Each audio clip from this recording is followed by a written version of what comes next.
Hey, so the video you're about to watch, the first long one I've done in a while, and I have three mistakes that I would like to correct. One, I didn't talk about what a clean oil adjust is very well. And it's different from different shops, but for me, it means you've got an overhauled horn that was overhauled a few years ago, and you completely disassemble it, you clean everything, and you put it back together step by step, fixing any issues you got as you go along. And that naturally includes a lot of floating, fixing whatever leaks are there, doing anything that needs to be done in order to bring it back up to where it feels like it was just overhauled. And I don't think I talk about floating very much, but obviously, the leaks you see in the beginning of the video are fixed by the end of the video, and you can hear it in the pop test. The second thing is around minute 19, I'm pretty garbled with how I describe like the timeline of the horn in question. So what I mean to say is around there is that like after we finish this clean oil adjust, in another 3 years or so, they should bring in it again for another clean oil adjust. And probably we can do that cycle again after that. They could wait another 3 years, bring it in for another clean oil adjust. And then after that, probably 2 or 3 years down the road, it'll be due for an overhaul. The third thing I do is I call a Con 6M, I say a Con 6M soprano. I'm in the middle of working on a Con soprano, and this was at the end of a workday when I recorded this, so I just jumbled my words, but that's obviously an alto that I'm talking about. Okay, enjoy the video. Hey, my name is Matt Storr and I repair saxophones for a living. You may notice that I'm at a different workbench. This is my inside workbench. Since with the pandemic and everything, my kids are home all the time. Being out in the Airstream is not conducive to a happy life, given that they're 6 and 8. So I work inside the house a lot. So I've got a secondary bench where I do a lot of my work. So anyhow, I wanted to go over what a COA, or clean oil adjust, does. Now this is a saxophone that I overhauled. It's a Cuff Superba one that I overhauled maybe 4 years ago, and it's been played professionally since, played an awful lot. And what we're going to be doing in a clean oil adjust, at least the way I do it, is completely disassemble it, clean it as well as possible, and put it together bit by bit, making adjustments, changing pads, fixing leaks as I go, and trying to make it, basically nearly as good as the overhaul the first day it left. And by doing that procedure every, couple to few years, I think this has been 4 on this one, so this is sort of at the upper end, but it's totally feasible. And if, you don't play it a lot, it can maybe 5 to 6 years. Should keep your horn, instead of like, things being like kind of like crappy, and then you get like a little bit done and it like keeps getting crappier and crappier. Like it should just like kind of like, bring you way back up, and bring you way back up, and mean basically that like over time your experience with the horn is a lot better. So we'll take a quick look here and see what the leaks look like. And I'm putting like barely any pressure on this. Looks like there's like some adjustment stuff. I mean, if I add like any pressure, most of them disappear except for that guy, which I'm sure is being felt. I mean, it closes with a decent amount of pressure, but you can see like the tip of my finger, right? Like I got to put a decent bit on there for that to go away. So 4 years in, got a couple of leaks. I also see, can you hear that? Pads are got a kissing noise, like a tiny bit sticky. You can also see like, it's just sort of generally dirty. Got a little bit of fur growing on it. And like, here's one of the rods I just took off already. And like, this is like a really gummy oil that's like congealed on there, and that was very sticky feeling. That belonged to the neck key. And you can see like there's a bunch of green stuff sort of starting to build up on the side of some of these rods. And like, this is not a particularly dirty horn or anything. I mean, it got played a lot, but this is like relatively like within bounds. And this is what a lot of people just kind of like stop noticing over time. Like, see that build up there everywhere. I mean, if I take like a, and again, sorry for the camera work, like this stuff here, if I take a little bit of naphtha, we can see that a lot of that stuff kind of comes off, right? I mean, as it dries, it's going to get a little more opaque again. But this can be cleaned, and it should be cleaned, and that way it doesn't turn into corrosion, right?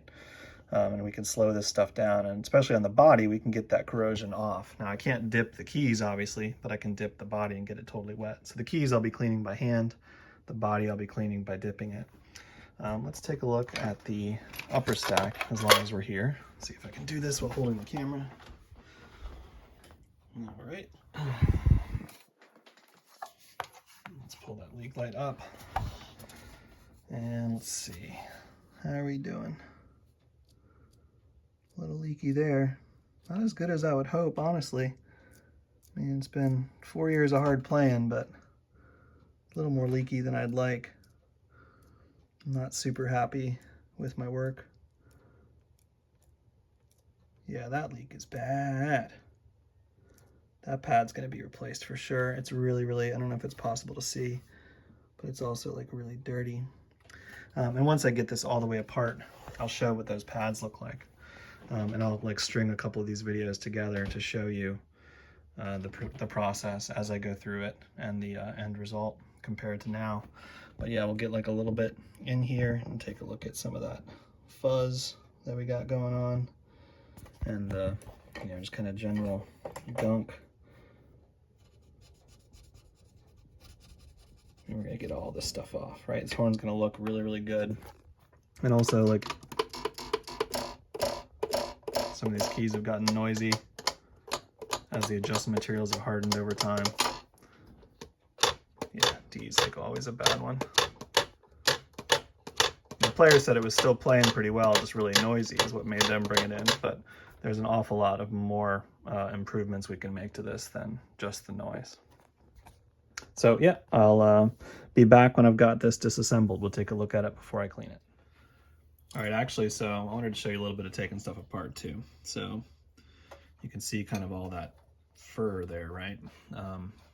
This is what you end up dealing with. A lot of horns that kind of look clean from 5 feet away, the closer you get, the more you realize they really need some love. And yeah, so here we go, pulling this out. And you can see like all the gunk on here, right? There's that. Let's see here, if I can get, so here's this rod, and there's what's on it, right? Lots of black oil, which, as we've talked about in my oiling video, that stuff is kind of an abrasive. Now, a lot of the rods in here have actually been more dry than this, and they've been a bit gummed up. Nothing's been stuck, but one of them was actually being a little bit sluggish so far. So yeah, that's where we're at, and that's not terribly unusual. We're gonna get rid of all that stuff. Obviously, it's not hygienic, right? But it also, you know, you get a hair like this, looks like a beard hair, hopefully, you know, across a tone hole, right? And that actually becomes a leak, right? Because the pad's not gonna seal down around it. And this stuff just building up over time can create a lot of issues with the, you know, abrasiveness of the oil, creating leaks, building up on the edges of tone holes. You know, I've got like one of the hairs stuck to it. And it's really good to get this stuff off of here, right? Here's the rods, which I have cleaned with naphtha.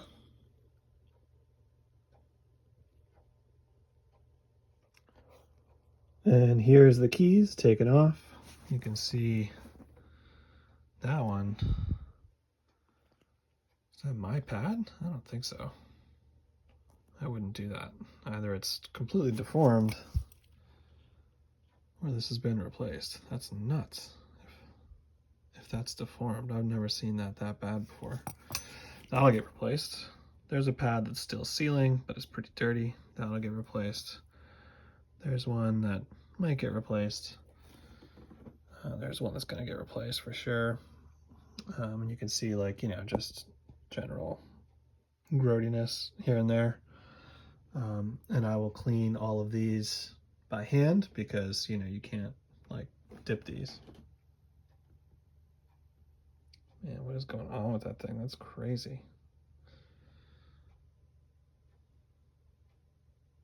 It's interesting too, because that's like the E flat, right? But then like right above it is the chromatic F sharp, which is like a ton cleaner, even though it's sitting like in the same like very close to the same part of the horn. The E flat just gets so much more saliva on it. That's crazy that that was sealing. Huh. And that's the B, like the upper stack B. That's the lower stack F, lower stack D, G sharp. That pad is actually starting to, those little like crumbly looking things, that's actually the skin starting like inside here. Like the little black spots inside the tone hole impression. That's actually the leather starting to fall apart, so that'll get replaced as well. Let's see, there's the low C, looks not bad. Low E, looks not terrible, we'll see. A, F sharp, G, low C sharp, palm F, palm E flat, palm E, bis. So yeah, this horn is pretty dirty, so I'll probably be replacing a good amount of these pads, but we'll see once I get it cleaned up. Try and show you a little bit of the cleaning process. So I take like naphtha and pipe, and you can see I did a little bit here already.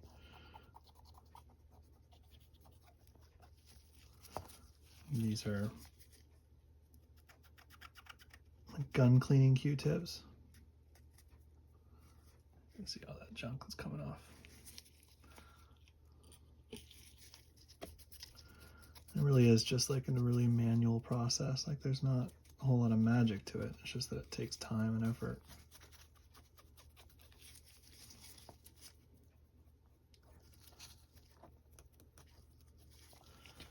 I'll also use paper towels, again with naphtha.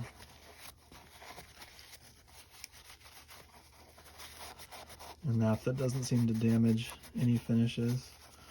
If the lacquer is like really dehydrated, if it's like been baking in an attic somewhere, or it's just really old and damaged, sometimes they'll leave it with a foggy appearance because it's just like completely dried it out, and you can fix that, whether it's because also sometimes you'll see this anyways, like whether or not like it's caused by naphtha, you might just see like foggy dried out lacquer. You can actually use like a car wax to rehydrate, seal. Also, I know some people will use furniture polish. Which type you use is like, some people will talk about different ones being better. I know a lot of people use Pledge. Okay, so there we go. That's like a lot better than it was before, right? And I'll show you like a little bit of cleaning a pad. So you can see there's like, is that a cut or a fold? Well, we'll find out in a second. And usually what I do is I try to clean all of these and like see what happens. If you see really dark spots, at least on the pads I use, yeah, it looks like that's a crack maybe.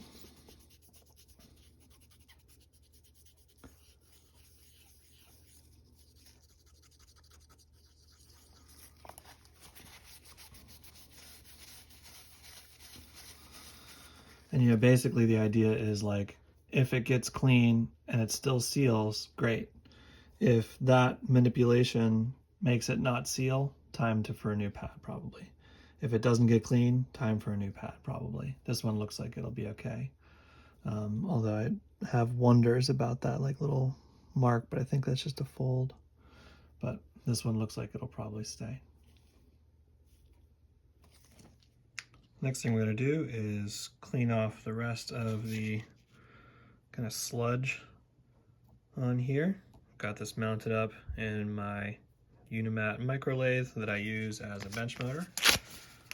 I've got some 1200 grit sandpaper, and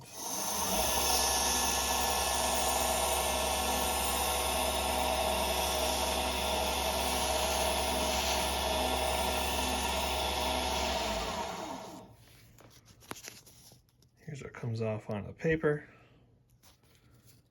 And if I take a little bit of naphtha, there we go. And now that is nice and clean. Here you can actually see the difference. On the right side obviously is where I cleaned. Left side is where I haven't done yet. And here's a bunch of clean rods.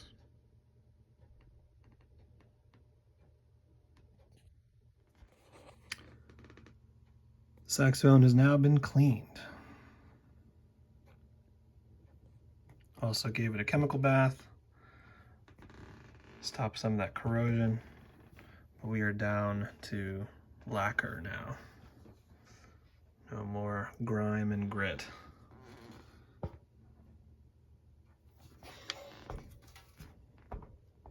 And that took a while. A little dent underneath the palm D right there that I'll get rid of. Also clean the neck. Putting on a new neck cork. I'll probably replace that pad, although it's still good. I mean, typically what I do, see, I also cleaned up the neck tenon. Typically what I'll do is, you know, if there's any kind of budget at all, I'll put it all back together and then look at the pad seal, because I've found that the way pads look is not always indicative of whether they're going to seal or not, right? I mean, that's kind of grody. I don't like the way it looks. That's cleaned, right? Some of that stuff is like embedded into the leather. It's not going to come out. But when I put that back on, it's probably going to seal, and it's also like, you know, this leather is still fairly soft. So what I'm going to do on this horn is next is put it all back together, and as I'm putting it back together, test for leaks, and if there's leaks, then replace the pad rather than do it on visual inspection. So I've replaced all of the adjustment materials in the lower stack here. They were all just like rock hard, and what that tells me is that there's been some liquid getting down here, and the synthetic materials I was using, tech cork and synthetic felt, those harden in the presence of liquid or moisture over time. So I've switched out to organic materials. I've got a leather wrap on the bar. I've got thin cut, very dense cork on the top and bottom. And also I've got some felt that I have compressed. And I actually want to show you that little trick. So you cut out a little, if you want to put like felt underneath the key feet, like we did here, right? You notice there's some play in the mechanism there. Boom, boom, boom. And also here. Boom, boom, boom, boom. That's because these two pieces of felt I have compressed, and this one I have not yet, and I want to show you how to do that. It's really easy. So you just use contact cement to adhere it to the body underneath the key feet. And this is great as like a silencing material. You heat up your pad slip, and then you, let's see, I do it with this hand so you can see. You just iron that down, and it makes it flat. It pre-compresses it, it closes up the fibers, and look, no play.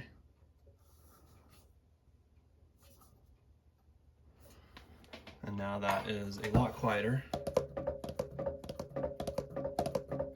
than it was before. And that's a really stable setup, actually. One thing I've been finding over the years is that if you cut cork the correct way, and I will put a link in my description to how I do that, it actually lasts a really, really long time. It doesn't compress, and it seems to retain a little bit of its softness much better over a longer period of time than synthetic materials. So I have more faith that this will stay quieter longer than the work I did 4 or 5 years ago. All right, here we are, all done. Now, you can give it a listen. See where the microphone is.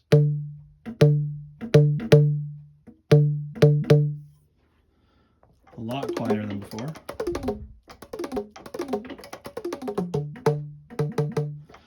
And a lot cleaner than before. You can see some of that corrosion that's back there. that was back there is gone, and the active corroding has stopped. The keys themselves, the body itself is just a lot cleaner. The pads are cleaner. Some have been replaced. I also replaced the adjustment materials on the top stack. Similarly, those are really loud. And also on this one, I did a little bit of key fitting. Got the corrosion off the neck and cleaned up the neck tenon joint, new neck cork. And like I said, I did some key fitting. That was a source of some of the noise. And just a lot of cleaning. Now this one was a bit more, oh, there's a ding down here. I have to push that out. This was a lot more than usual. Can't really get across the camera here. But this horn should be good to go for another, probably not 4 years again. I don't know if it was 4 or 4 plus what it was exactly, but at least 4. Probably good to go for another 3 years. And then maybe 1 more before it's probably time to just break it all down and do an overhaul. But this is for a horn that I think was probably being played on average, 2 to 6 hours a day. I'm not sure, but an awful lot. At least 2. I wouldn't be surprised if it was more like 4 to 6 per day. For 4 years without too much other repair work, I don't think. And it was still in decent playing condition when it got here, just really noisy and you had to squeeze. But now, should feel like a new overhaul. And this is one of the dirtiest pads that came off. It was actually still sealing, but I just really hated the way it looked, so I sort of took the option to replace that one. Even though, like I said, it's still sealing, you can actually see the tone hole impression itself is clean. It's just there's a whole bunch of grit and grime on the outside that I couldn't get to come off. And it's not usually this bad, so I mean, that's that one, right? And I actually did another one of these this week, believe it or not. Another COA, clean oil adjust, on a Mark 6 Alto that it had also fallen off its stand.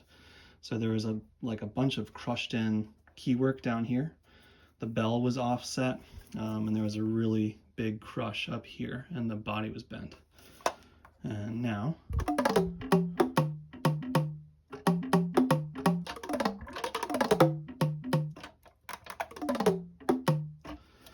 and this one actually took less time. It was cleaner to start with. I replaced maybe 3 pads and then did a whole bunch of dent work and straightening out. But this actually took less time. I didn't have to change any adjustment materials really. I think I did 1 or 2. This took less time than the one we just saw. And like I said, this one started with falling off the stand. This is a, 59,000 Mark 6 Alto. And as another example, I'm in the middle of a third one. And this is a Con 6M Soprano that, here's the E flat pad. Looks pretty good, right? The adjustment materials look pretty clean. Here's one of the worst pads, Palm D. I'll be replacing that. The neck is in really pretty clean condition. I'll replace this neck cork. I'll disassemble this and reassemble it with new grease. Here's the F sharp. You can see it's got a little bit of grime on the back here. I might replace that, we'll see. But that's a bit more, this is a maybe 2 to 3 year interval, and it wasn't played as much, maybe 1 to 2 hours a day. So this will be a fairly straightforward job. Will be even less than the Alto was, but that's kind of the range that you see. And the point of a clean oil adjust is basically bring the horn back up to as close to as freshly overhauled condition as you can. And if you do that and you do it well, your overall expense is about the same or less than, just fixing things as they start to crop up later in the instrument's life, or later in the overhaul's life. But you're kept closer to the, feeling of a fresh overhaul for longer. So, you never really go below, and this one was a special case, but if you do it well, you never really go below 85% of the feeling of an overhaul. You just kind of keep doing that. You bring it back in every few years, and then every 10 to 12 you get an overhaul done again. And the overall outlay averages around $100 a year or so, which is not bad, right? And you do it as a kind of maintenance regime, and it's a different lifestyle with your saxophone versus just taking it in when things need fixed. But that is a clean oil adjust, and sort of mild, medium, and supersize. This one was a pretty in-depth one. The alto I did was medium with some dent work added on top, but otherwise pretty clean. And the 6M I'm doing is pretty mild in comparison. So hope you found that helpful, useful, informative. My name is Matt Storr. I repair saxophones for a living. I'll put a couple links down below. One of the things we did with this instrument was change the oil, right? There's a few other videos that might be germane to our discussion here. Good for background, because I didn't go over everything, obviously. Just showed sort of the high points of what a clean oil adjust looks like. And yeah, let's get up close in there so you can see how clean everything got. Right? I mean, remember what it was like at the beginning? I'm excited to look at this video and go back to the beginning and see how everything looked and see what it looks like in comparison second time around. Just much, much, much better. All right. Thanks for watching.